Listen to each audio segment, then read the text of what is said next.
Hey friends, right, today now we are going to plant out tomatoes. So hopefully you can see that I've dug a big enough hole so the tomato will be buried up until here. Okay, so what I'm going to do is I'm going to take these bottom leaves off.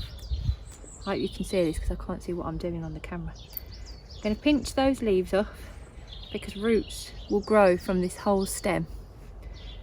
So I'm just going to pop him in and I'm going to backfill up half the stem, okay? Because the deeper that you can grow, you could plant it all the way up to there if you wanted to. The deeper that you plant them, the more roots will grow, and that anchors the planting. Now I'm doing something called the Florida weave, where I'm just going to get a piece of string and I'll wrap it round like this, and it sandwiches in the tomato like that. Okay? Okay, so here's a closer look. So I've buried it quite deep so it'll go up to here. I haven't put anything in the hole, I've just made it a little bit bigger than the hole.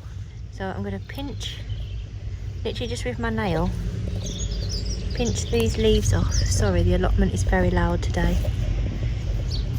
Can you see these tiny hairs? They'll all grow into roots. Can you see? So once this stem is buried, they'll all grow into tiny roots. I haven't put anything in the bottom of my planting hole. I did amend this bed with some general purpose fertiliser and some dried eggshells like that I'd ground up for calcium, but you don't have to do that. Trust your soil.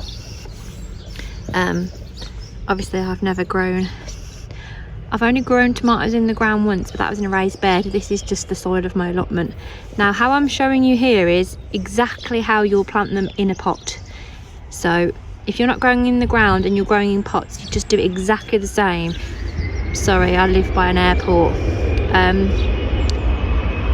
So take the leaves off, bury it as deep as you can, and then water them in well. Not the foliage, just the base. And then when these start to grow, I'll show you how I'm doing this weaving system. Okay, look at all my weeds. See, I'm not perfect. But yeah, so the distancing, this is about 10 inches apart. But I prune my tomatoes quite heavily, but I'll show you that as well at the time. So 10 inches. Generally you usually do it about 12, but 10's fine. So there we go, guys. Don't forget your label, because you'll forget what you've planted. So what I've done here is I have mulched my tomatoes with straw. Now I don't usually do this is the first year, but I'm mainly doing this because they're outside in the ground and we've been getting a lot of rain. Now not only do we take the leaves off the bottom because of the roots, I also take them up far enough so that these bottom leaves don't get soggy with rain. You don't want them to touch the soil because that's how they can get blight. So the straw helps with splashback, because that's mainly what causes blight on tomatoes. When the rain hits the soil and it ricochets back up, all the spores come up on the leaves and it causes blight. So if you can get your hands on some straw, this is literally just garden straw that I got from Pets at Home. It was only £4.50 a bag. One bag goes a long way. So I haven't put it everywhere. Here's my marigolds. I've literally just put it around the base of the tomato. So hopefully that tip will help you too.